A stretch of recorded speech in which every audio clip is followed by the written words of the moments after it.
Bilal can साहब, आपने बात सुनी, आप वज़ीर रेलवे भी हैं। ये जो सारा मामला था, ज़ाहिर है कि ये ट्रेन को जिस तरह से हाईजैक किया गया, आपने वो भी देखा है। जो कंसर्न्स है, और वो 6 नुकात जब लेके आए थे सुप्रीम कोर्ट में, सराउल्लाह बलोच साहब आपको याद होगा, गए थे मैंगल साहब, तो 6 पॉइंट्स उन्होंने सुप्रीम कोर्ट में पेश किए थे। हम उस वक्त आई विटनेस थे, मैं वहाँ पर मौजूद थी। वो अभी तक कोई भी, और सब मिसिंग पर्सनस के हवाले से और इस तरह के मामला थे, कोई मुतालबा हल नहीं हुआ।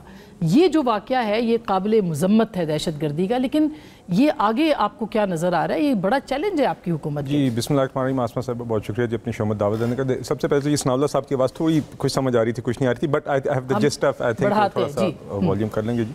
देखिए, दो चीज़ों को मेरे ख्याल से दोनों चीज़ों को ज़रा सेपरेटली ट्रीट कर लें, और उसकी एक वजह है कि मैं क्यों ये बात कर रहा हूँ। सबसे पहले तो आई थिंक किसी भी कैवियाट, किसी भी बहाने के बगैर आई थिंक हमें बिल्कुल ये कहना चाहिए, और कह भी रहे हैं लोग, कि ये एक दहशतगर्दी का वाक़या था जिसका कोई जवाज़ नहीं, जिसके लिए कोई दलील नहीं, जिसके लिए कोई बहाना नहीं, जिसकी कोई जस्टिफिकेशन नहीं।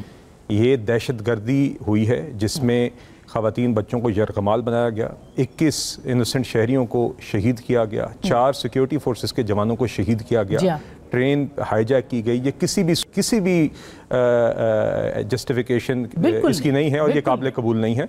और खराज तहसीन हम पेश करते हैं उन जवानों को भी जिन्होंने ये एक सक्सेसफुल ऑपरेशन किया एहतियात के साथ। 339 वज़ीर आज़म साहब ने आज बताया कि हॉस्टेजेस जो थे या सक्सेसफुली कामयाबी से बाहिफाजत वो वापस आए, और 21 जो लोग शहीद भी हुए वो ऑपरेशन से पहले ही जो शहीद हो गए थे वो हुए, ऑपरेशन के दौरान कोई शहादत भी नहीं हुई, और 33 दहशतगर्द भी मारे गए। और आज वज़ीर आज़म साहब बता रहे थे, आई थिंक मकाम जंडाला टांक में 6 दहशतगर्दों को हलाक किया गया है। तो नाकाम हुआ है हमला। तो देखिए, एक तो हमें कैटेगोरिकली कहना चाहिए कि ये जो BLA का हमला था ये एक दहशतगर्द हमला था, और इसकी कोई जस्टिफिकेशन नहीं। अब दूसरी बात पे आप आ जाए, हरगिज़ भी कोई ये नहीं कह रहा कि बलूचिस्तान में मसाइल नहीं है, बिल्कुल मसाइल हैं। कुछ यकीनन आई थिंक गुंजाइश भी है बहुत बेहतरी की। मिसिंग पर्सनस, कोई भी ये नहीं कहता कि मिसिंग पर्सन होने चाहिए, कोई उसको जस्टिफाई नहीं करता। इसके ऊपर आपने देखा कोर्ट में ही मामला चले हैं, हुकूमत ने पेशकशें की हैं, यकीनन उसमें जो भी बेहतरी की गुंजाइश है वो पूरी करनी चाहिए। और आज आपने खुद देखा वज़ीर आज़म साहब ने भी बलूचिस्तान के हवाले से ये कहा कि जिस तरह हमने 2013 से 18 के अंदर दहशतगर्दी का खात्मा किया था, और उस टाइम पे नेशनल एक्शन प्लान के लिए एक मीटिंग बुलाई गई थी, तो उन्होंने आज कहा कि मशावरत के साथ वो एक मीटिंग कॉल करेंगे। और आज भी आपने देखा कि जब वो बलूचिस्तान गए हुए थे, दीगर जमातें, दीगर रीजनल जमातें वहाँ पे लोग मौजूद थे, उनसे आज मशावरत हुई।